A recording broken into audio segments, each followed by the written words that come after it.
పూర్తిగా లోబడలేక అనేకసార్లు నా జీవిత యాత్రలో నేను ప్రభా నిన్ను బాధిస్తూ ప్రభా నా ఎడల మీరు చేయాలనుకున్న నీ యొక్క కార్యములను చేయకుండా ఆటంకపరచటానికి కొరకై నా మనస్సు, నా హృదయం, నా ఆలోచన, నా దృష్టి, నా ఇష్టము, నా కోరిక, నా చూపు, నా వాంఛ ఇవన్నీ కూడా ప్రభా నీ సన్నిధిలో ప్రక్షాళనము చేసుకుంటూ నీ దగ్గరకు వస్తుంటున్నా.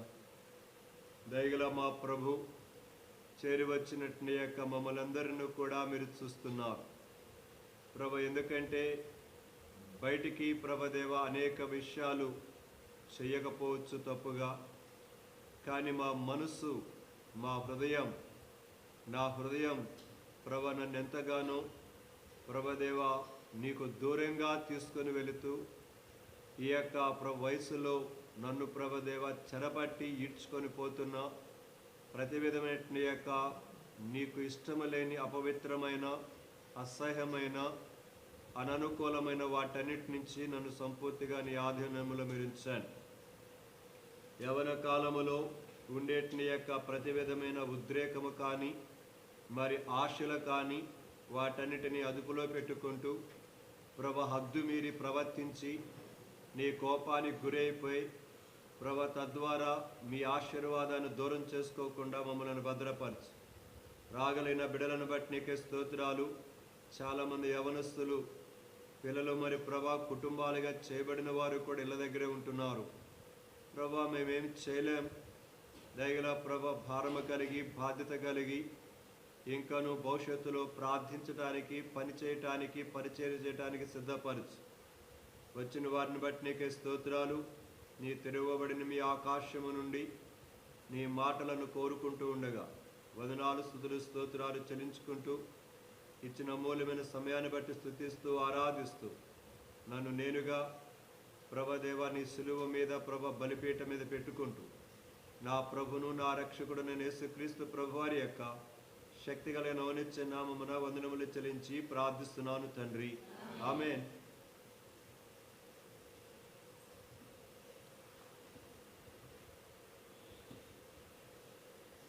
యవనస్తుల కూడి కొరకై మన భాగాన్ని మనము చదువుకుందాం. సమూయేలు మొదటి గ్రంథం 2వ అధ్యాయము 26వ చరణం, అలాగనే 21వ చరణము చివరి భాగం మనము చదువుకుందాం కలిసి. సమూయేలు మొదటి గ్రంథము 2వ అధ్యాయం 26. బాలుడగు సమూయేలు ఇంకను ఎదుగుచు యెహోవా దయయందును మనుషుల దయయందును వర్ధిల్లుచుండెను. అయితే బాలుడగు సమూయేలు యెహోవా సన్నిధిని ఉండి ఎదుగుచుండెను. చాలు. మరొకసారి దేవుడు ఈ చక్కని పరిశుద్ధ లేఖన భాగములను యవనస్తుల కూడిక కొరకై దేవుడు ఆశీర్వదించి దీవించునుగాక.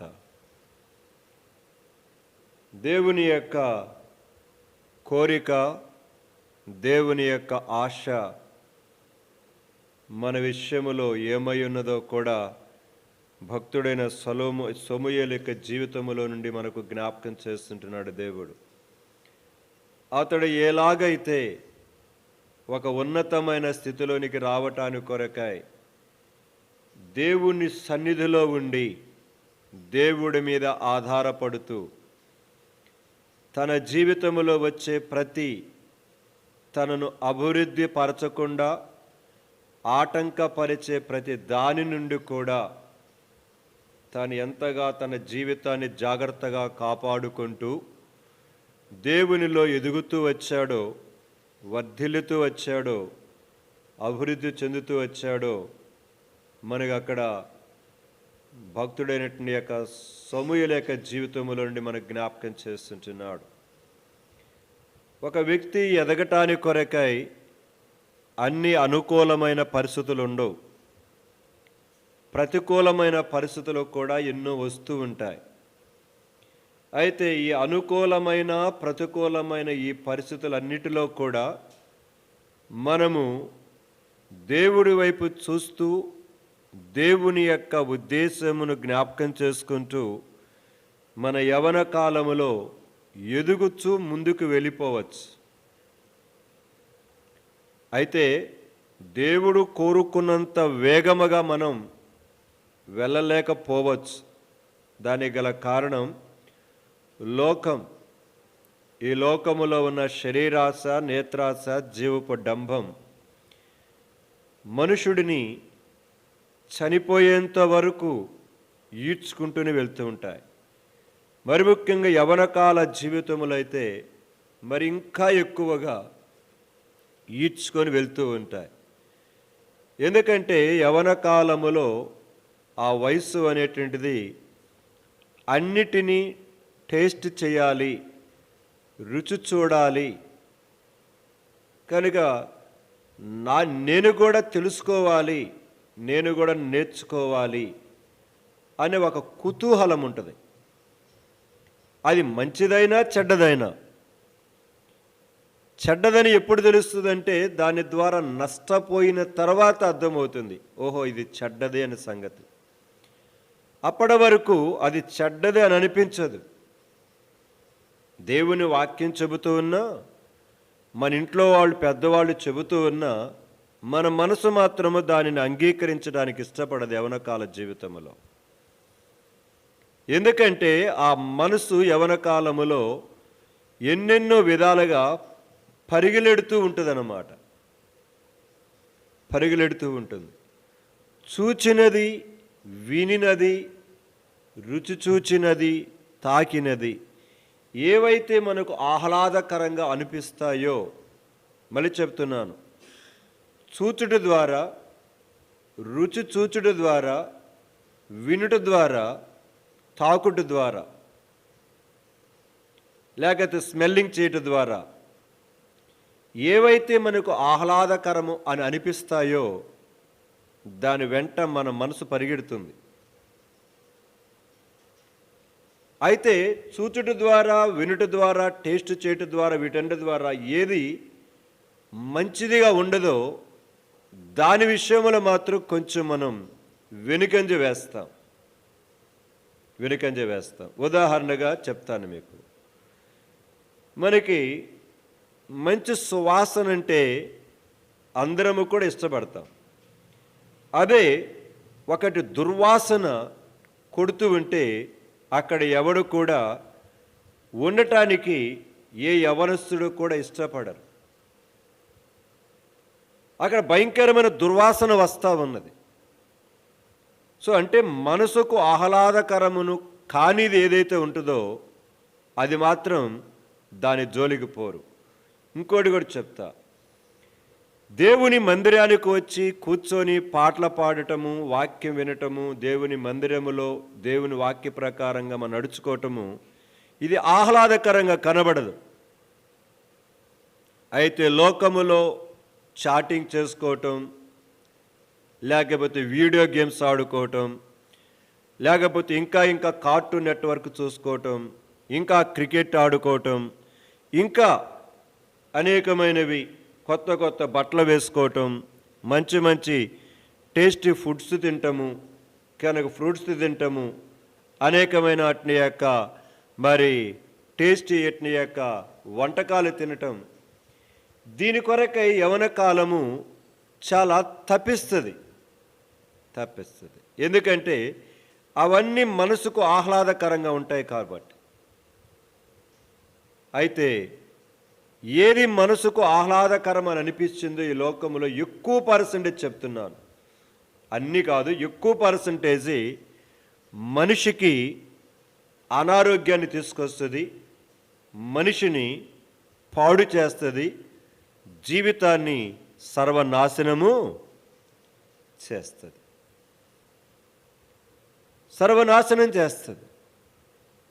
ఎందుకంటే పరిశుద్ధ గ్రంథములో చాలా ఉదాహరణలు మనకు చూడవచ్చు. ఆదికాండం 3వ అధ్యాయములోనే అవ్వ ఆ పండును చూచినప్పుడు చాలా అద్భుతంగా కనబడింది. కానీ తినిన తర్వాత ఏమైపోయిందామె? పాపములో పడిపోయి దేవుని యొక్క తోటైన ఏదైనా తోటలో నుంచి ఏమైంది? గెంటివేయబడి పాపము ద్వారా మరణం తెచ్చుకుంది, గర్భవేదనని తెచ్చుకుంది, ప్రయాసను తెచ్చుకుంది, భర్త చేత ఏలుబడి చేసే భర్త యొక్క ఏలుబడి కిందకు వచ్చేట్టుగా అయిపోయింది. ఇంకా ఎన్నెన్నో ఎన్నెన్నో. దేవుని ఏదైనా తోటలో ఉన్నప్పుడు ఏ దిగులు లేదు, ఏ భయము లేదు, ఏ కృంగుదల లేదు, ఏ లోటు లేదు. నాకు అది లేదు ఇది లేదని లేదు అక్కడ. కానీ ఎప్పుడైతే మనసునకు ఆహ్లాదం అనిపించచ్చు ఉన్నట్టు యొక్క సాతాను యొక్క ఆ ముసుగులో ఉన్న అది టేస్ట్ చేసిందో, దాని దగ్గరికి వెళ్ళిందో, చూచిందో, తీసుకున్నదో, తన జీవితంలో ఎంత నష్టం తెచ్చుకున్నదో. సో ఉదాహరణగా చెప్పాను మీకు అది. కనుక జాగ్రత్త. యవనస్తులమైన యొక్క మన జీవితంలో చాలా వరకు మనకు పర్వాలేదు, అది నన్ను ఏమీ చేయదు అని మనలను మొండి ధైర్యముతోటి ముందుకు మన మనసును పోనిస్తుంది అన్నమాట. అయితే తర్వాత మనం ఎంత నష్టపోతామో కూడా తెలుసు. ఇప్పుడు పరిశుద్ధ గ్రంథములో నుండి 3 విషయాలు ముగ్గురు జ్ఞాపకం చేస్తాను. ఎందుకంటే మనం చూసుకుంటున్నాం సామెతలు 16:9 ఒక మనుష్యుడు తాను చేయబోవున్నది హృదయంలో ఏం చేస్తాడట? యోచించుకుంటాడు. మీరు పదాక చూడాల్సిన పని లేదు, నేను అందుకని చూడమని చెప్పలేదు. ఎందుకంటే మన శనివారం ఆ వాక్యాన్ని బేస్ చేసుకుంటున్నాం. సో అక్కడ చేయబోవున్నది తన మనసులో యోచించుకుంటాడు. అయితే దానిని జరగాలన్నా జరగకుండా ఉండాలన్నా దేవుడే దాన్ని ఏం చేయాలి? స్థిరపరచాలని అంటాడు. అంటే ఇప్పుడు మనం చాలా జాగ్రత్త గమనించాలి. అక్కడ దేవుడు మనం అనుకున్నది స్థిరపరచాలంటే దేవుడు అనుకున్నది మనం అనుకోవాలి. జాగ్రత్త గమనించాలి. మనం అనుకున్నది దేవుడు అనుకోడు. ఎందుకంటే మనం అనుకున్నది దేవుడు అనుకుంటూ పోతే మనం చాలా ప్రమాదాల్లో పడతాం. కాబట్టి మనం అనుకున్నది దేవుడు అనుకునేట్టుగా ఉండాలన్నమాట. మనం ఏమైతే అడుగుతున్నామో అది దేవుని యొక్క ఇష్టము కూడా అయి ఉండాలి. ఇష్టం కూడా అయి ఉండాలి. ఇప్పుడు మీ అమ్మ మీ నాన్న దగ్గరికి వెళ్ళి మీరు ఒకటి అడుగుతున్నప్పుడు అది మీ అమ్మ నాన్నగారికి ఇద్దరికి ఇష్టమైతే తీసుకొస్తారా, లేకపోతే ఇష్టం లేకపోతే తీసుకొస్తారా? ఇష్టం అయితేనే. ఇష్టం కాకపోతే అది తీసుకురారు. ఒక ఉదాహరణగా మీకు చెప్తా, దానికి అర్థం కావటానికి కొరకు. మీరు తుపాకీ కావాలనుకున్నారు. ఏంటిది? తుపాకీ. ఏం తుపాకీ? AK-47. ఇట్టగా నొక్కితే ఉంటే చాలా, అంతే, బుల్లెట్లు వెళ్ళిపోతాయి. అర్థమైందా? కానీ ఇక్కడ మొత్తాన్ని ఒక నిమిషంలో చంపేయచ్చు. నిమిషం కూడా పట్టదు.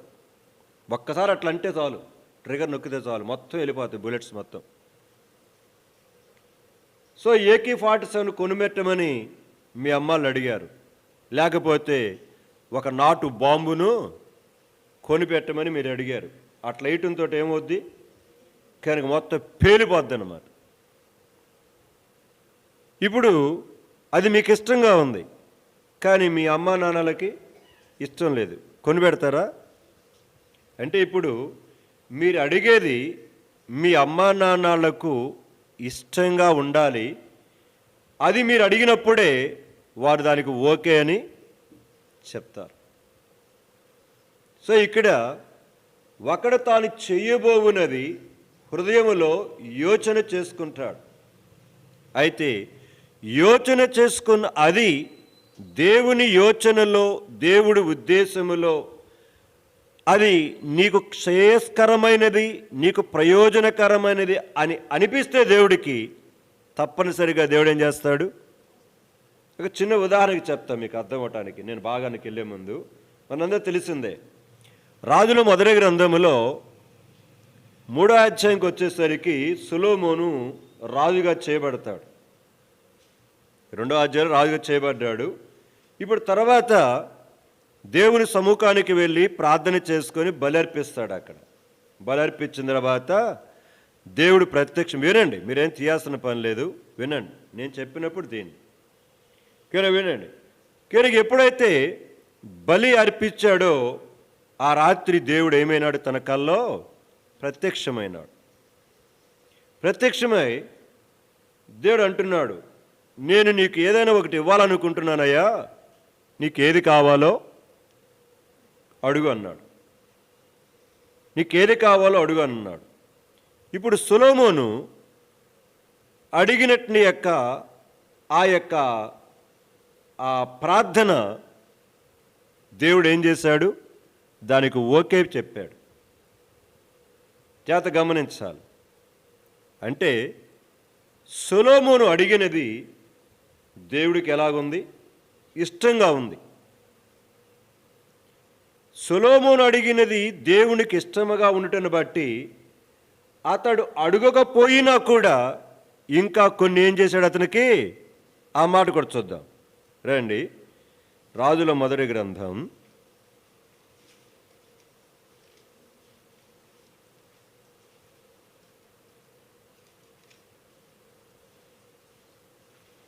3వ అధ్యాయం 10వ వచనం నుంచి చదవండి ఒకరు యవనస్తులు.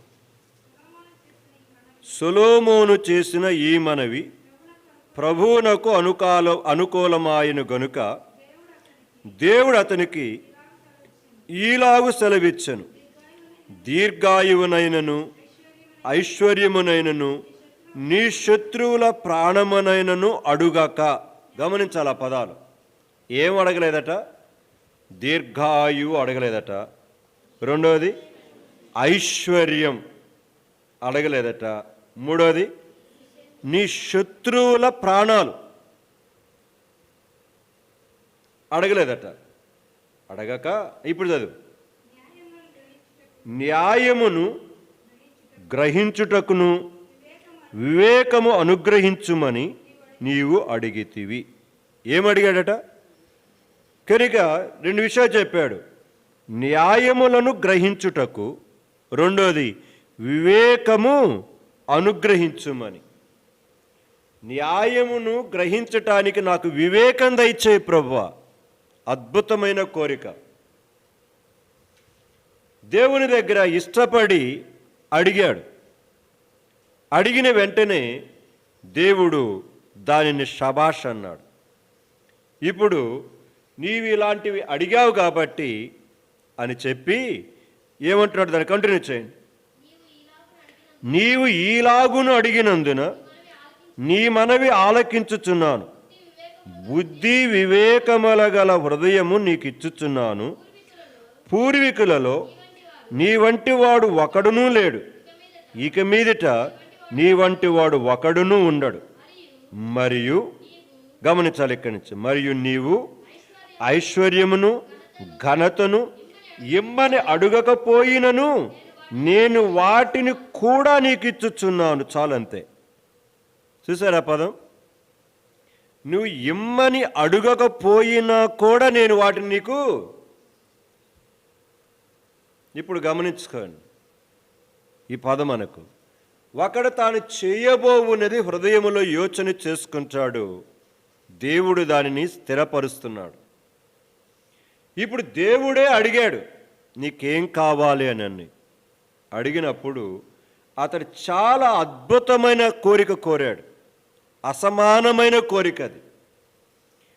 బైబిల్ గ్రంథంలో ఆదికాండం నుంచి ప్రకటన గ్రంథం వరకు అలాగ కోరిక కోరిన వారు ఎవరు లేరు బైబిల్లో. నాకు అది ఇవ్వు, నాకు ఇది ఇవ్వు. అబ్రహామును నువ్వు నాకు ఎంత ఇచ్చినా ఏమంటున్నాడు? నాకు బిడ్డలు. అంటే దేవుడు ఐశ్వర్యములు ఎన్నిచ్చినా కూడా అబ్రహాము కోరిక ఏంటిది? నా కొడుకు కావాలోయ్, నా కొడుకు కావాలోయ్, నా కొడుకు కావాలా, ఇదే గొడవ. గమనించాలి. దేవుడు ఇస్తానని చెప్పాడు, ఇస్తానని చెప్పిన దాకా ఓర్పు పట్టలేక నువ్వు నాకేమిచ్చినా ఏమి అని అంటాడు.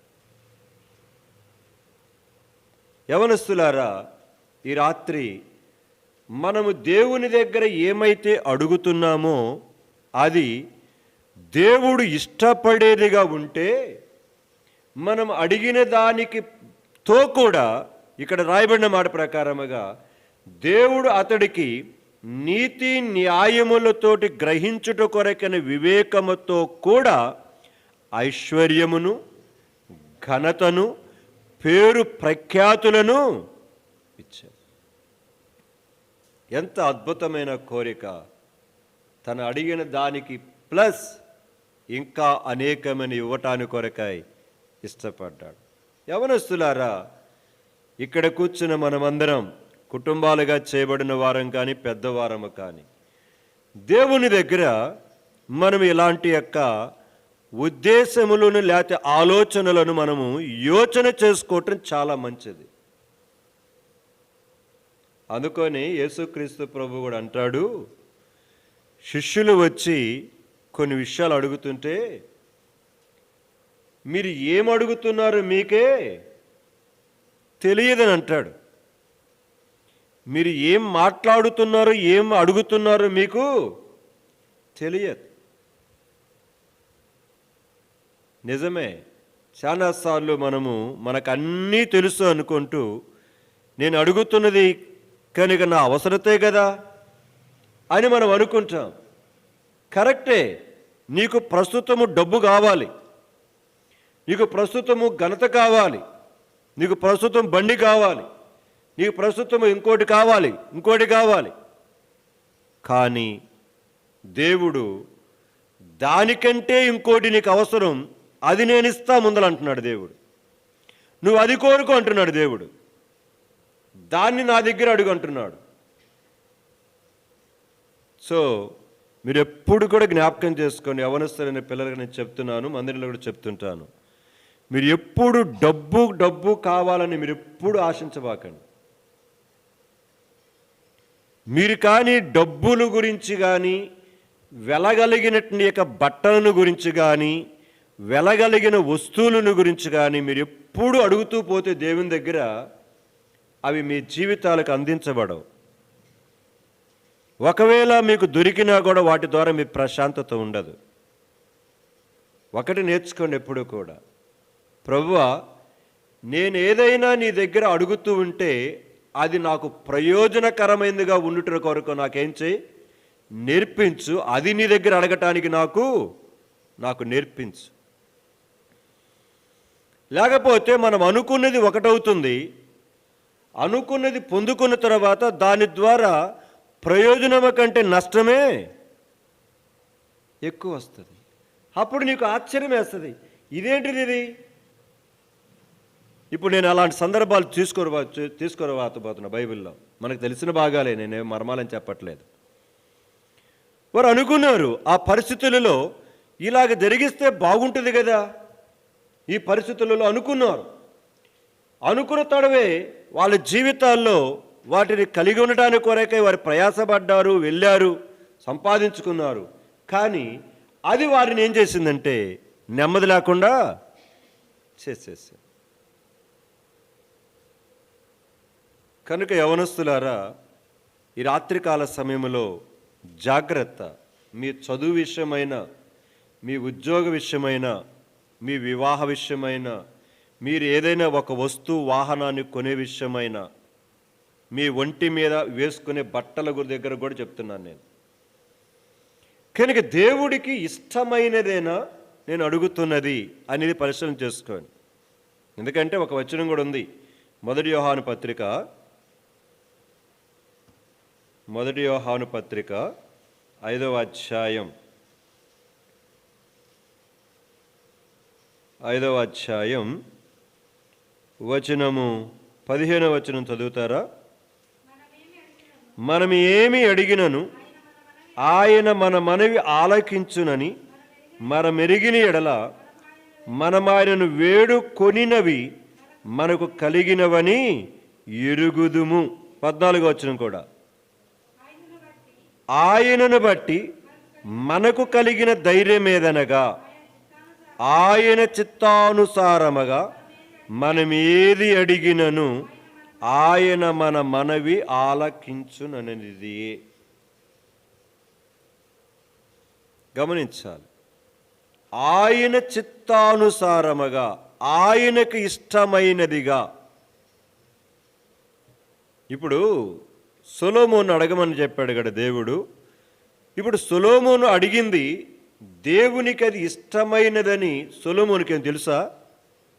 సొలొమోనుకేం తెలియదు. దేవుడు నేను అడిగితే దానితో పాటు ఇంకా అనేకమని ఇస్తాడనుకొని సొలొమోనుకు తెలియదు. ఒక చిన్న ఎగ్జాంపుల్ సండే స్కూల్లో చెప్తుంటారు. ఒక బిడ్డ తన తల్లితో పాటు బజారుకి వెళ్ళాడు. బజారుకి వెళ్ళిన తర్వాత వాళ్ళమ్మ ఆ షాపులో అనేకమైన కొంటా ఉంది. అనేకమైన కొంటా ఉంటే వాడు ఆ ఎదురుగా ఉన్న సీసాల దగ్గర నిలబడ్డాడు. వాళ్ళ అమ్మ లోపల చాలా కొంట ఉంది. సరే, వాడు ఆ ఇటుక సీసా దగ్గర నిలబడి నాకు అది ఇయ్యి, నాకు అది కొనిపెట్టు, అది కొనిపెట్టని ఆ చాక్లెట్ ఏదో 5 స్టార్ చాక్లెట్ ఏదో ఉంటే కెరిగా అది కొనిపెట్టు అంటున్నాడు. అప్పుడు ఆ షాపు ఓనర్ అన్నాడు, తీసుకో అయ్యా, నువ్వు డబ్బులు ఎక్కర్లేదులే అన్నాడు. ఏమంటున్నాడు? తీసుకో, నువ్వు డబ్బులు ఎక్కర్లేదులే అని అంటున్నాడు. కాదు కాదు, నువ్వు ఇవ్వు అంటున్నాడు ఆయన. వాడు,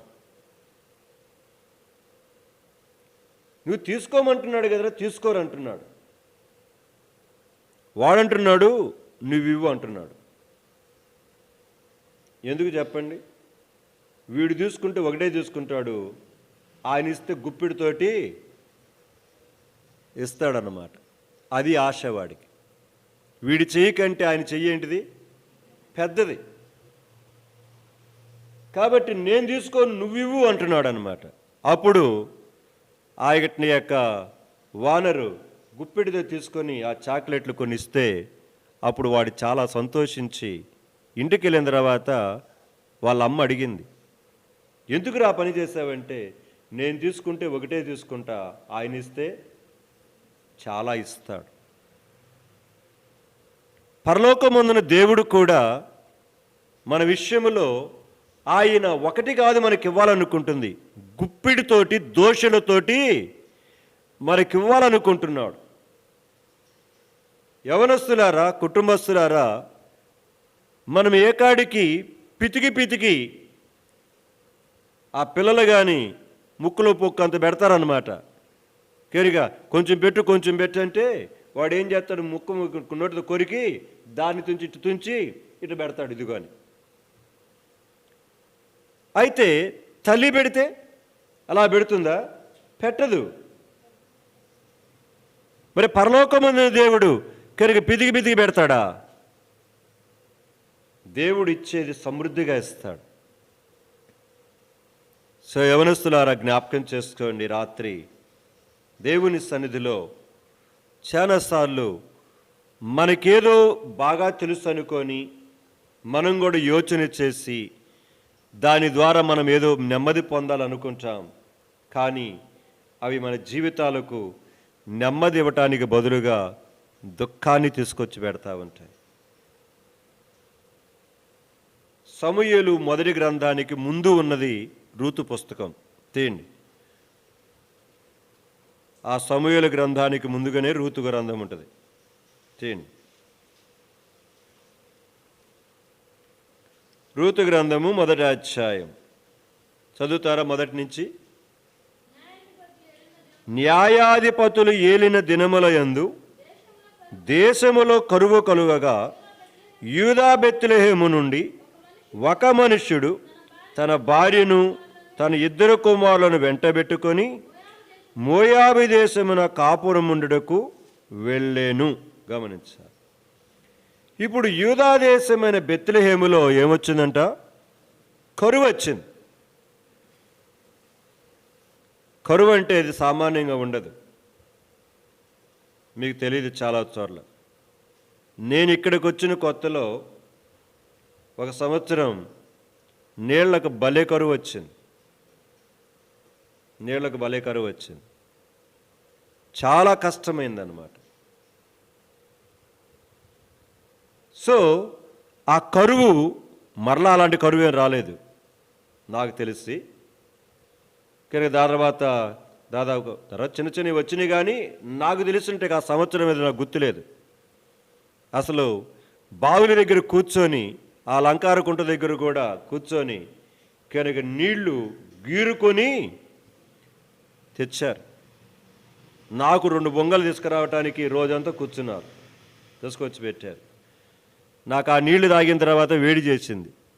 నాకు తెలియదు నీళ్లు వేడి చేస్తాయని సంగతి, అప్పుడు దాకా నాకు తెలియదు. ఏంది నీళ్లు తాగితే వేడి చేయటం ఏంద్రా అనుకునేవాడిని. ఆ నీళ్లు తాగితే ఏమైంది నాకు తెలియదు ఆ సంగతి. అనేవాళ్ళు ఆ లంకారకుంటలో బావిలో నీళ్ళు తాగితే వేడి చేస్తుంది బ్రదర్ అనేవాడు. ఇదేంది ఇది అనుకునేవాడిని. అప్పుడు దాకా అర్థమైంది. ఆ 2 బొంగల నీళ్లు దాదాపు 3-4 రోజులు ఉంచుకున్నాను నేను. నీళ్ళ పరిస్థితి అలాగుంది ఆ రోజుల్లో. అంటే కరువు అనేది అంత భయంకరంగా ఉంటుంది. డబ్బులుంటాయి కానీ తినటానికి తిండి ఉండదు, త్రాగటానికి నీళ్లు. ఇదిగో ప్రస్తుతం సిరియా దేశంలో పరిస్థితి అదే. సిరియా దేశంలో ఒక్కొక్క టీ ఎన్ని వేల రూపాయలు,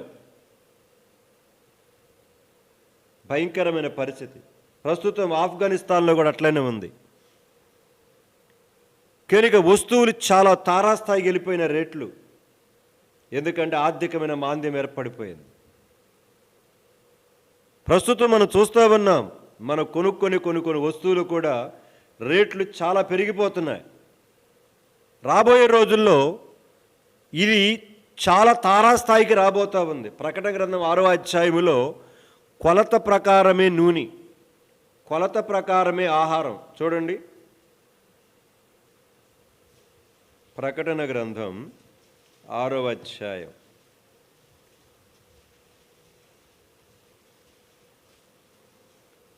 6వ అధ్యాయము 5వ వచనం నుంచి చదువుతారా?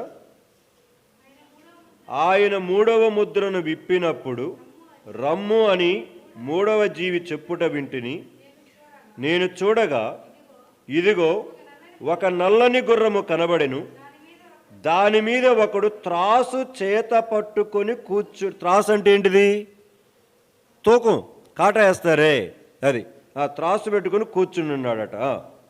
మరియు దేనారమునకు 1 సేరు గోధుమలనియు, దేనారమునకు 3 సేర్ల యవలనియు, నూనెను ద్రాక్షరసమును పాడు చేయవద్దనియు ఆ 4 జీవుల మధ్య ఒక స్వరము పలుకున్నట్టు నాకు ప్రపంచానికి కాసుకొని ఉన్న కరువు ఉంది. ఎందుకంటే రాజుల గ్రంథములో కూడా ఆ కరువు వచ్చినప్పుడు చివరికి ఏం చేశారు? పిల్లలను కోసుకొని తిన్నారు. పిల్లలను కోసుకొని తిన్నారు. అంత భయంకరమైన, తినడానికి తిండి లేదు అక్కడ, అయిపోయింది. ఆ సమయంలో దేవుడు ఏలియాను సారేపతు విధవరాలింట్లో ఏం చేశాడు? దేవుడు పోషించాడు.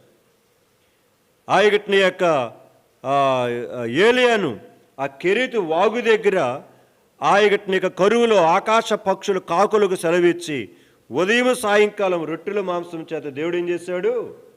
పోషించాడు. కరువు అంటే మీ దగ్గర డబ్బులుంటాయి కానీ తినటానికి ఆహార పదార్థాలు ఏమీ ఉండవు.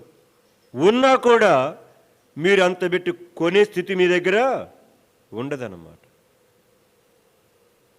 అంత భయంకరమైన రేట్లు ఎరిగిపోతాయి. అప్పుడు కనుక ఒక చిన్న ముద్ద, అదే మనకు తెలుసు, రాజుల మొదటి గ్రంథం 17వ అధ్యాయములో ఆ సారెపతి విధవరాలంటది, పట్టెడు పిండి బుడ్డిలో కొంచెము నూనెందయ్యా, అది కూడా ఈ పూటే తినేసి ఇక మా ఇంట్లో ఇక పిండి లేదు, నూనె కూడా లేదు, అది తినేసి ఇక ఎప్పుడు చచ్చిపోదామని మేము రెడీ అయిపోయాం. అంటే చివర ఆ పిండే, ఆ నూనెతోటే వారికి జీవితం ఇక ఎక్కడ లేదు. రాజుగారు ఆ కోట పైన గోడ మీద తిరుగుతూ ఉంటే వాళ్ళు గొడవ పడుతూ ఉంటే ఏందమ్మానంటే, అయ్యా నిన్న నా కొడుకును వండుకొని తిన్నామయ్యా, ఈరోజు ఆమె కొడుకును వండుకొని తిందామంటే ఇప్పుడు పడనివ్వట్లేదు. నేను నా కొడుకును వండుకొని తిన్నప్పుడు సరే బాగానే తిన్నాం, ఇప్పుడు దాని కొడుకును ఒడంబడిక ప్రకారం కోసుకొని తింటామంటే అది ఇష్టపడలేదు. అప్పుడు రాజు బిత్తరపోయాడు, ఇంత భయంకరమైన కరువు ఉందా అని. అప్పుడు రాజుగారు అంటాడు, రాజదర్బారులో ఉన్న ఆహార పదార్థాలు మీకు కుదరదంటాడు. సో జాగ్రత్త.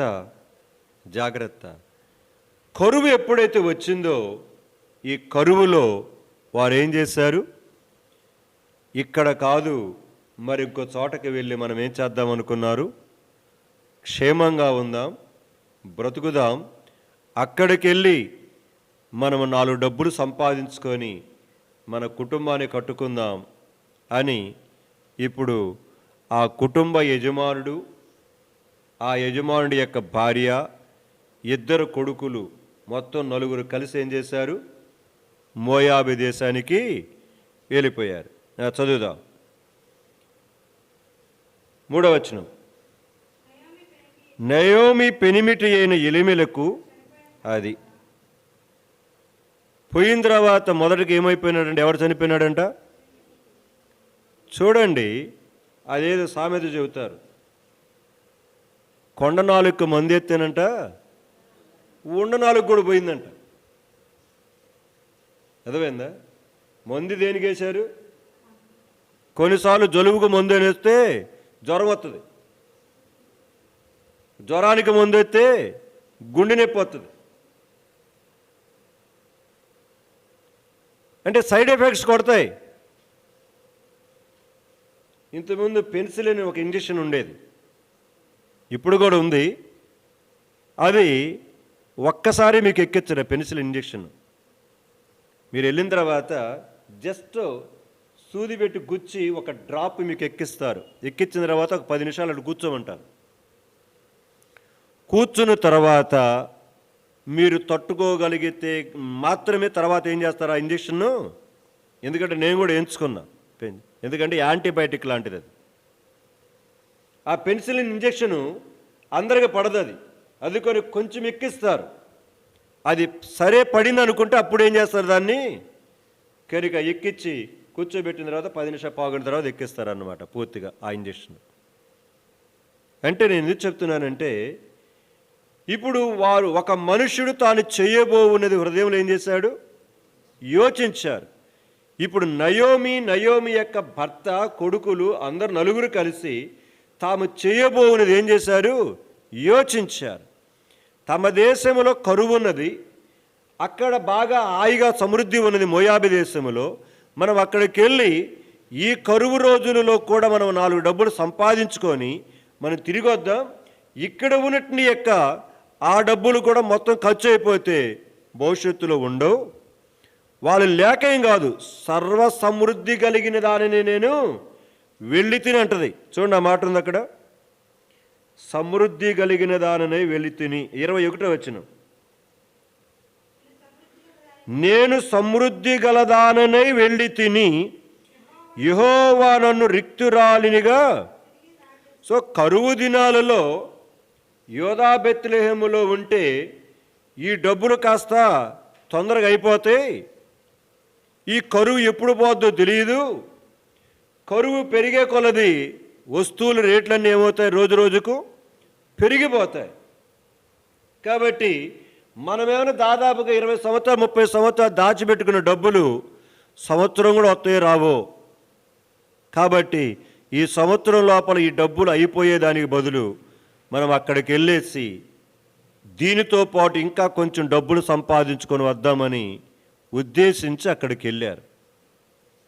ఇప్పుడు ఉద్దేశించి అక్కడికి వెళ్ళారే కానీ దేవుడు దానిని స్థిరపరిచాడా? మన చదువుకొని వచ్చిన వాళ్ళు అదే చెప్పింది, నేను సమృద్ధి గలదాననే వెళితిని దేవుడు నన్ను ఏం చేశాడు? రిక్తురాలంటే ఒట్టిది. ఎంత ఒట్టిదైపోయింది? ఇప్పుడు అదే 3వ వచనం చదువుతున్నాం, చదవండి.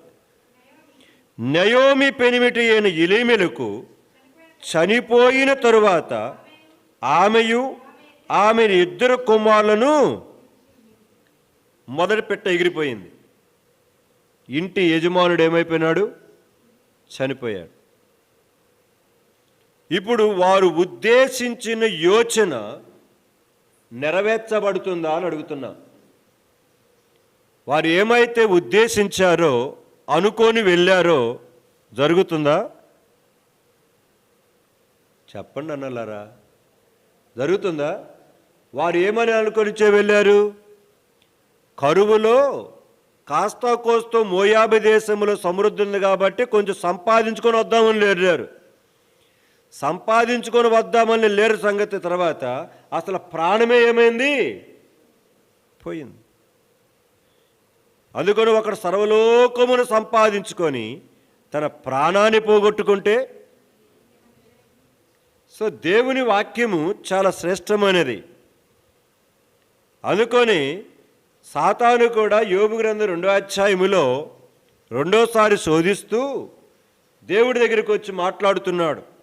అయ్యా, ఒకడు తన ప్రాణమును కాపాడుకోవడానికి కొరకు తన కలిగిన సమస్తాన్ని ఏం చేస్తాడు? ఇస్తాడు. కాబట్టి ఆ శరీరమును కాపాడుకోవడానికి కొరకు ఎంతని త్యాగం చేస్తాడు. కాబట్టి ఆ శరీరం మీద దాడి చేయడానికి నాకేం చేయి? సరే పోయితే యోబు ప్రాణాన్ని మాత్రం ఏం చేయొద్దు, నువ్వు ముట్టద్దన్నాడు. సో మనకు రోగం వస్తే మన డబ్బు మొత్తం ఏం చేస్తాం? కారణం ఏంటంటే ప్రాణాన్ని కాపాడుకుంటే మరలా 4 రూపాయలు సంపాదించుకోవచ్చు. అందుకొని డబ్బును మొత్తాన్ని ఏం చేస్తాము? మన ప్రాణమును కాపాడుకోవడానికి కొరకు ఖర్చు పెడతాం. ఇప్పుడు ప్రాణమే పోతే ఇక డబ్బు సంపాదించేదేడా? సరే, ఇప్పుడు ఎలీమెలకు అంటే ఆ నయోమి భర్త చనిపోయినాడు. చనిపోయిన తర్వాత ఇక రాయబడిన మాట, నిలిచి ఉన్నారట. ఇంకా అక్కడే నిలిచి ఉన్నారు. అరే, మనం అనుకుంది ఒకటే, ఇక్కడ జరుగుతుంది ఇంకోటి. ఈయన చచ్చిపోయినాడు, వెళ్ళిపోదామని అనుకోలే వాళ్ళు. చదవ 4వ వచనం. వారు మోయాబు స్త్రీలను పెండ్లి చేసుకొనిరి. వారిలో ఒకదాని పేరు ఓర్ప, రెండో దాని పేరు రూతు. ఇప్పుడు ఏం చేశారు? మళ్ళీ వెళ్ళిపోకుండా ఎట్టో గట్ట అక్కడే బతుకుతామని పోదామని కొనుక్కోకుండా ఇప్పుడు ఏం చేశారు? పెళ్ళిళ్ళు కూడా చేసుకున్నారు. వీళ్ళకి తొందర వచ్చినట్టుంది. ఇప్పుడు పిల్లలకు కూడా అమ్మా నాన్నలు పెళ్లి చేసేదాకా ఆగట్లా. నాకు తొందరగా చేయని చెప్పకుండానే చెబుతున్నారన్నమాట కొంతమంది ఆడపిల్లలు, మగపిల్లలు కూడా. కొంతమంది అని అమ్మా నాన్న తొందర ఉంటుంది, కొంతమందికి ఏమైనా పిల్లలకు తొందర. పెళ్ళి చేసుకున్న తర్వాత పెటాకులు కాకుండా చూసుకోండి. అర్థమైందా? పెళ్ళి చేసుకున్న తర్వాత ఇన్ని లబోదిబాలు కొట్టుకుంటున్నారో. పెళ్ళి చేసుకోండి, కానీ దేవుని దగ్గర ప్రార్థన. పెళ్ళికి నేను ఒకటే చెప్తా మీకు, 4-5 సంవత్సరాలు మీ వయసు మీద పడినా పర్వాలా, పెళ్ళికి మాత్రం తొందరపడి చేసుకోవద్దు. ప్రార్థన చేసుకోండి. మీ అమ్మ నాన్న కంటే మీరు ఎక్కువ చేసుకోవాలి వ్యక్తిగతంగా. అందుకని మీకు చెప్తున్నాను. కనుక దేవుని సన్నిధిలో, దేవుని పాదముల దగ్గర కూర్చొని డబ్బు కలిగిన అబ్బాయిని, కట్నం తెచ్చే అమ్మాయి కోసం ప్రార్థన చేసుకోవాకండి ఎప్పుడు. అవి 4 రోజులు 3 రోజులు ముచ్చట్లే. ఆ కట్నం ఎన్ని రోజులు ఉంటుంది చెప్పండి? చెప్పండి. 1 సంవత్సరం ఉంటుంది.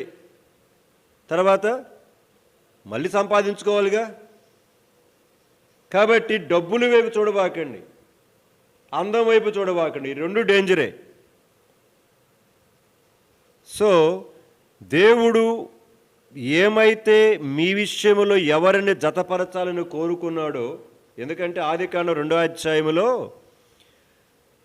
ఆదాము దగ్గరకు దేవుడు అవ్వను ఏం చేశాడట? తీసుకొని వచ్చాను రాయబడింది. చూడండి అన్నమాట. పెళ్లి వర్తమానాలు చాలా ఉన్నాయి బైబిల్లో.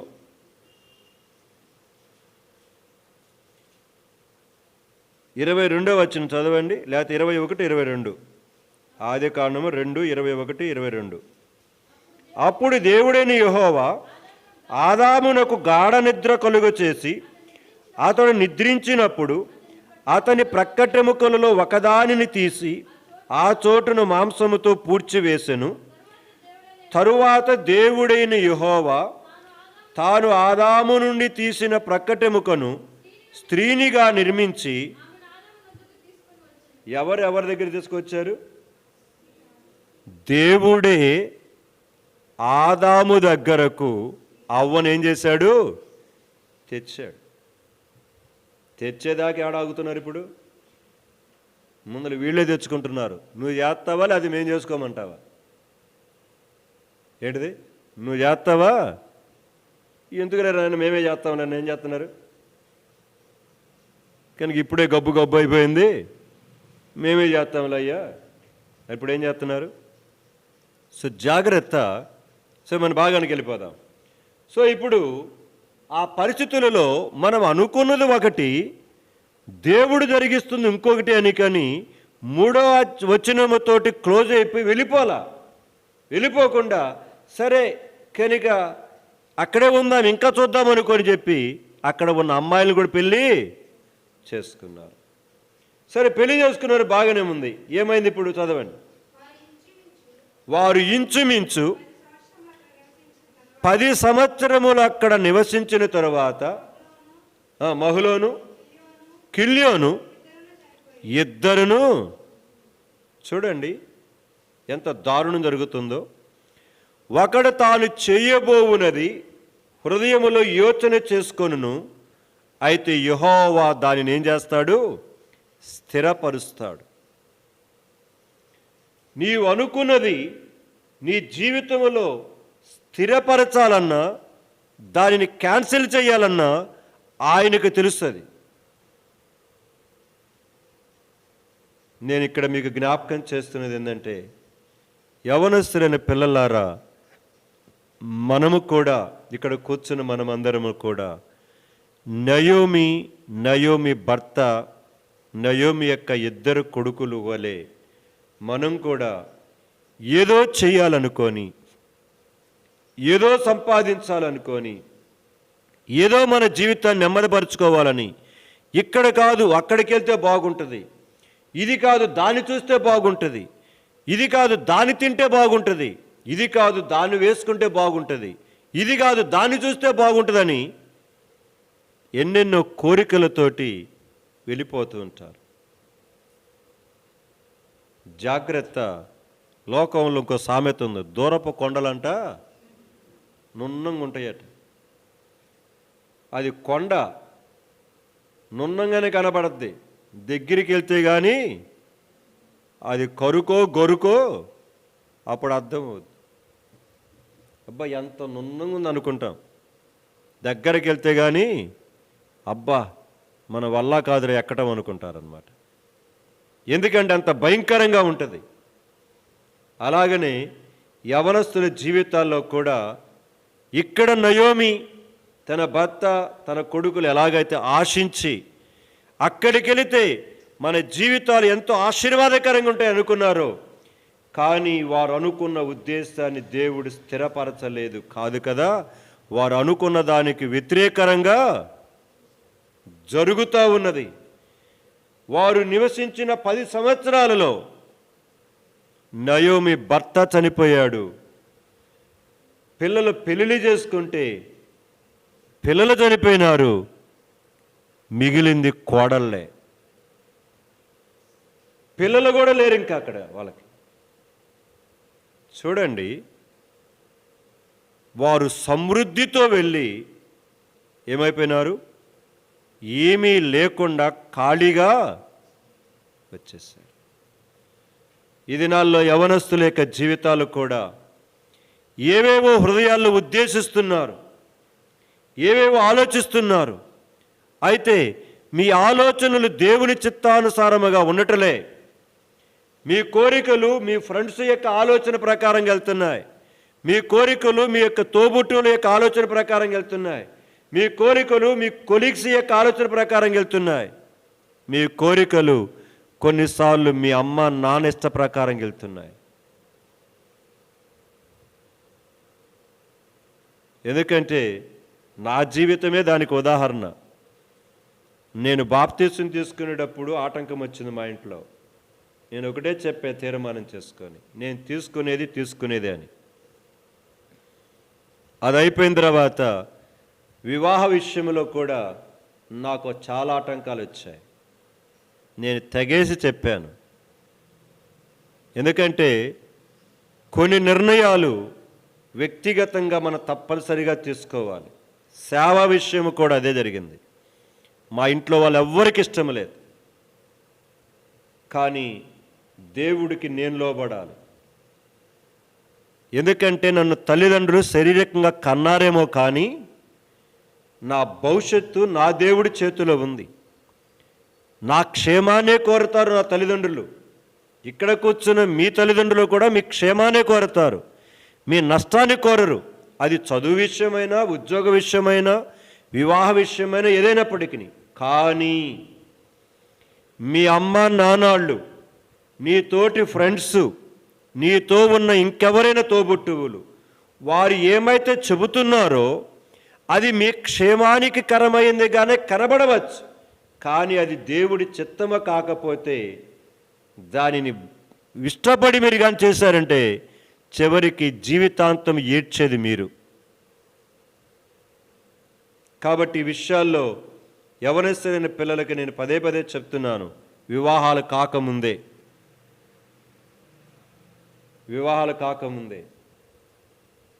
మీరు చదువుల విషయంలో కూడా. కాబట్టి జాగ్రత్త. ఎందుకంటే అది జీవిత కాలమంతా ఉండేది, అది వివాహం అనేది. తర్వాత రక్షణ అనుభవం, ఇది కూడా మీ అమ్మ నాన్నల సొత్తేం కాదు, ఇది నీ చేతిలో ఉంది. ఎందుకంటే ఈ మధ్య ఒకరితోటి నేను మాట్లాడుతూ వచ్చినప్పుడు వారి కుటుంబంలో జరిగిన విషాదకరమైన సంఘటనను బట్టి మాట్లాడుతుంటే నేను అన్నాను, దేవుడు సన్నిధిలో ప్రార్థన చేశారంట. ఏమని? ప్రభువా, మరి నేనేమి చేయలేని పరిస్థితి, మా అమ్మా నాన్నలతో నువ్వు మాట్లాడు అని. మరి ప్రార్థన ఎంతవరకు గట్టిగా చేసిందో నాకు తెలియదు, కానీ పెళ్లి చేసుకోవాలనుకున్న తొందరలో పెళ్లి జరిగిపోయింది. పెళ్లి జరిగిన తర్వాత లబోదిబోని ఏడుస్తూ నాకు ఫోన్ చేశారు.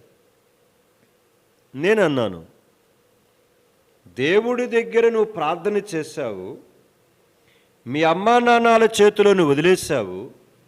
అదే సమయంలో నీకు కూడా ఒక వ్యక్తిగతమైన నిర్ణయం ఉంటుంది. మీ అమ్మా నాన్నలు కాదు కాపురం చేసేది, నువ్వు. మీ అమ్మా నాన్న కాదు కాపురం చేసేది, నువ్వు. అయిపోయిన తర్వాత చేసేదేముంది? కాబట్టి కొన్నిసార్లు నిర్ణయం మనకే ఉంటుంది. దేవుడు జోక్యం చేసుకోడు, నీకు వదిలేస్తాడు. నువ్వు ఏం చేస్తావని చూస్తాడు, అంతే. మీ చదువు విషయమైన అంతే, ఉద్యోగ విషయంలో కూడా అంతే. కాబట్టి దేవుడు ఇక్కడ కొన్ని విషయాలు వారి జీవితంలో జరుగుతూ ఉన్నప్పటికీ వారు ఏమాత్రమే కానీ అక్కడే ఉండటానికి, అలాగనే వెళ్ళిపోవటానికి, నష్టపోవటానికి ఇష్టపడ్డారు. కానీ వారు తిరిగి వెళ్ళి ఆ కరువు ప్రాంతంలోనే ఉండి దేవుడి మీద ఆధారపడి మిగతా కుటుంబాలకు వల్లే దేవుడి వైపు చూస్తూ బ్రతకాలని వారు కోరుకోలేదు. సో యవనస్తులారా జాగ్రత్త. వారు అనుకున్నది ఒకటి, జరుగుతున్నది ఒకటి. సమృద్ధితో వెళ్ళింది, చివరికి ఏమీ లేక భర్తలను పోగొట్టుకొని విధవరాండ్రుగా చివరికి రూతు నయోమితో కలిసి వచ్చింది. తర్వాత రూతు విషయంలో దేవుడు కనికరించారు, అది వేరే విషయం. కానీ జరిగినది ఏంటిది? తాను చేయబోవునది ఒకడు తన హృదయములో యోచించుకొనును, కానీ దేవుడు దానిని ఏం చేస్తాడు? రెండో సందర్భం నేను చెప్పేసి ముగిచ్చేస్తాను, నేను దాన్ని వివరించను, మనకందరూ తెలిసినవే. ఆదికాండము 37 అధ్యాయం రండి. ఆదికాండం 37 అధ్యాయం 12వ వచనం నుంచి చదవండి. అతని సహోదరులు షెకెములో తమ తండ్రి మందను మేపుటకు వెళ్ళిరి. అప్పుడు ఇజ్రాయేలు యోసేపును చూచి, నీ సహోదరులు షెకెములో మంద మేపుచున్నారు, నిన్ను వారి యొద్దకు పంపెదను రమ్మన్నప్పుడు అతడు మంచిదని అతనితో చాలు. ఇప్పుడు యోసేపు అన్నలు గొర్రెలు కాస్తూ ఏమైనారు? వెళ్ళిపోయారు. గొర్రెలు కాసే వాళ్ళు ప్రతిరోజు ఇంటికి రారు. వాళ్ళతో పాటు ఆ బియ్యము, కొన్ని డబ్బులు, స్టవ్ వీలైతే, లేకపోతే కిచెన్ పాత్ర తీసుకొని పోతారు. ఎక్కడ దొరికిన పుల్లలతోటి కనుక వంట వండుకోవటానికి. దుప్పటి ఒకటి, కనుక కొన్ని వస్తువులు తీసుకెళ్తారు సింపుల్గా. ఎందుకంటే 1 నెల పట్టచ్చు, 2 నెలలు పట్టచ్చు మళ్ళీ తిరిగి వచ్చేసరికి. అందుకని వాళ్ళు వెళ్ళిపోతుంటారనమాట. ఇప్పుడు ఎన్ని రోజులైందో తెలియదు. మొత్తానికి తండ్రికి గుర్తొచ్చింది, అయ్యో పిల్లలు వెళ్ళి చాలా రోజులైంది, వాళ్ళకి ఆహారం ఉన్నదో లేదో తెలియదు, కాబట్టి ఆహారం అయిపోయి ఉంటుందేమో అని ఇప్పుడు యోసేపుని పిలిచి ఏం చేశాడంటే, అయ్యా మీ అన్నయ్యాళ్ళు పలానా ప్రాంతంలోనికి గొర్రెలు కాయటానికి వెళ్ళారు, వారు వెళ్ళి చాలా రోజులైంది, తీసుకెళ్ళిన ఆహారం అయిపోయి ఉంటుంది, నువ్వేం చేయి, తీసుకుని వెళ్ళి వారికి ఆహారాన్ని ఇచ్చిరా. జాగ్రత్త గమనించాలి. యాకోబు తాను చేయబోవునది హృదయంలో ఏం చేశాడు? యోచించాడు. ఏమని చేయబోయాడు? ఏమని యోచించాడు? చెప్పండి. తన కొడుకులకి, అంటే యోసేపు యొక్క అన్నలు ఆహారం లేదని వారికి ఆహారం ఇచ్చి రావటానికి కొరక యోసేపుని ఏం చేశాడు? పంపించాలని యోచన చేశాడు. ఇప్పుడు యోచన చేసిన యాకోబు యోసేపు మరలా వస్తాడనుకుంటాడా, రాడనుకుంటాడా? తిరిగి అన్నయ్యల దగ్గరికి వెళ్ళి ఆహారం ఇచ్చేసి వస్తాడనుకున్నాడు. కానీ ఏం జరిగింది? యోచించింది ఒకటి, కానీ జరుగుతుంది ఒకటి. యోసేపునంత దూరం చూడటంతో అన్నలేమన్నారు? రేయ్, కలలుగానే వాడు వస్తున్నాడు రోయ్, ఈడంట మన మీద లీడర్ అవుతాడంట, వీడికి భలే కళ వచ్చింది రోయ్, ఈ కళలన్నీ ఏమవుతో చూద్దాం ఇప్పుడు అని వాళ్ళు దురాలోచనతోటి యోసేపు ఇంకా అంత దూరం ఉండగానే దగ్గరకు రావటంతో యోసేపు తీసుకొచ్చిన అన్నం తింటూ యోసేపును కొట్టి గుంటలోకి ఏం చేశారు? యోసేపు బ్రతిమలాడుకున్నాడట, అన్నయ్యలారా నన్ను కొట్టవాకండి, నన్ను చంపవాకండి అన్న ఒక్కడే వినల. తర్వాత ఏం జరిగిందో మనకు తెలుసు. చివరికి వాడిని చంపడం దేనికి అనుకొని ఒక వస్తువులాగా ఏం చేసేశారు? అమ్మేశారు. మరి జీవితంలో వాడు ఎన్నడూ తన ఇంటికి రాకుండా వాడిని ఏం చేశాడు? అమ్మి పడేశారు. వాళ్ళ నా దగ్గరికి వచ్చి నాటకం ఆడి, ఇదిగో మీ కొడుకు యొక్క చక్కని వస్త్రం, రంగురంగుల బట్ట, ఇదిగో అది రక్తంలో ముంచింది, ఏం చేశారు? అప్పుడు తండ్రి ఏం చేశాడు? ఏడ్చాడు.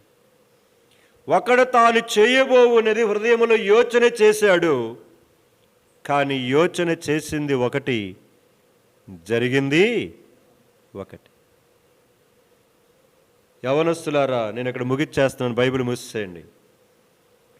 దేవుని సన్నిధిలో మీరు కూడా ప్రార్థన చేసుకోండి, మీ అమ్మా నాన్నలను అడగండి, దేవుని దగ్గర కూడా ప్రార్థన చేసుకోండి. అయితే ప్రభువా, ఇది నాకు అవసరమైతేనే ఏం చేయి, ఇవ్వు, నాకు క్షేమకరమైతేనే ఇవ్వు, మా అమ్మాల చేత ఇప్పించు, లేకపోతే నువ్వు ఎలాగ ఇప్పిస్తావో ఇప్పించు, అంతేకాని నేను అడుగుతున్నాననుకొని నువ్వు నా పక్షంగా చెయ్యొద్దు. చేస్తే నయోమి కుటుంబంలాగా నేను అయిపోతాను. దయచేసి నన్ను క్షమించని ప్రార్థన చేసుకుందాం. అలాగనే యాకోబు తన జీవితంలో మంచిదే ఆలోచించాడు. కానీ యోసేపు విషయంలో జరిగింది మరొకటి. కానీ ఈ జరుగుతున్నది యోసేపుకు ఆశీర్వాదకరమైంది.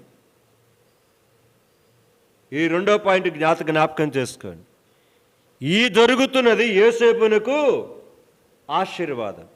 కొన్నిసార్లు మీకు అదే చెప్తున్నాను, మీరు ప్రార్థన చేసుకుంటున్నప్పుడు మీ చదువు విషయంలో కానీ కొన్ని విషయాలలో మీరు ప్రార్థన చేసుకుంటున్నారు. ఎందుకంటే నా జీవితంలో జరిగిన సంఘటన చెప్తున్నాను. నేను చదువుకోవాలనుకున్నది ఒకటి, కానీ నేను చదివింది మరొకటి. చదువుకోవాలనుకొని ఉద్యోగం చేసుకోవాలనుకుంది ఒకటి, కానీ నేను చదువుకుంది మరొకటి. నా తల్లిదండ్రులను గౌరవించి నేను పాలిటెక్నిక్కి వెళ్ళిపోయా. అక్కడి నుంచి నా జీవితం టర్నింగ్ అవుతూ వచ్చింది. అంతే, ఇక అక్కడి నుంచి దేవుడు నన్ను మలుపు తిప్పుతూ వచ్చాడు. ఎలాగైతే యోసేపును తన తండ్రి ద్వారా అన్నల దగ్గరకు పంపించడం ద్వారా ఎలాగైతే టర్నప్ చేశాడో, నా చదువు అనుకున్న దాని దగ్గర నుంచి మా అమ్మ నాన్నలు అనుకున్న తర్వాత నేను చదువుకు వెళ్ళానే, ఇక అక్కడి నుంచి తిరిగింది నా జీవితం. దేవుడు నన్ను చివరికి సేవ కొరకు తీసుకొచ్చేంత వరకు నన్ను విడిచిపెట్టాల. మా అమ్మ నాన్నలు అనుకొని ఉండరు, అది మా అమ్మ నాన్న అనుకొని ఉండరు, నేను కూడా అనుకోలే. కానీ జగత్తు పునాది వేయబడక మునిపే నా ఎడల ఉన్న దేవుని ఆలోచనను ఆయన ఏం చేశాడు? నెరవేరుస్తూ వచ్చాడు. నేను ఆ సందర్భంలో మా అమ్మ నాన్నను నేను వ్యతిరేకించలా. నేను మిగతా చాలా సందర్భాలు వ్యతిరేకించా. ఆ దినమున మాత్రం నా నోటును కట్టేశాడు దేవుడు. నా బాప్తీసం విషయంలో, నా ఉద్యోగ విషయంలో, నా ఇక వివాహ విషయంలో అన్నిటిలో మా అమ్మ నాన్నల మాటను వినలేదు. ఈరోజు నేను ఈ స్థితిలో ఉండటానికి కారణం దేవుని యొక్క ప్లాన్ నా పక్షంగా ఒకటి ఉన్నది. సో మీ పక్షంగా కూడా ఒకటి ఉంటుంది. ఏది అమ్మా నాన్న మాట వినాలో అది వినండి, ఎక్కడ వినకూడదో ప్రేమపూర్వకంగా చెప్పండి. ఇది ప్రతి ఒక్కరి యొక్క జీవితం మీద ఆధారపడి ఉంటుంది. సో నిర్ణయం తీసుకోవాల్సింది మీరే, ఇక్కడ కూర్చున్న మనమే. కాబట్టి ఇవన్నీ మనం అర్థం చేసుకోవాలనుకుంటే ప్రతిదినం బైబిల్ చదువుకోవాలి, ప్రార్థనకు వస్తూ ఉండాలి. అప్పుడే దేవుడు మనకు ఏమి చేయాలో ఆలోచన ఇస్తాడు. తద్వారా మన భవిష్యత్తు ఆశీర్వాదకరంగా ఉంటుంది. సో భవిష్యత్ దినములలో యవనస్తులమైన మనమందరం, ఇక్కడ కుటుంబాలుగా చేయబడిన వారు కానీ పెద్దవారముగా ఉన్న మనం కానీ దేవుని యొక్క ఇష్ట ప్రకారంగా మనం వెళ్దాం. ఆయన ఉద్దేశమును మన పక్షంగా నెరవేరనిద్దాం. ఆయనకి ఇష్టమైనదే మనం కూడా ఏం చేద్దాము? కోరుకోవటానికి కొరకు ఇష్టపడదాం. అలాగా దేవుని సందులో మనల్ని దేవుడు సిద్ధపరిచి నడిపించునుగాక. ప్రార్థన చేసుకుందాం. ప్రేమ కలిగిన తండ్రి,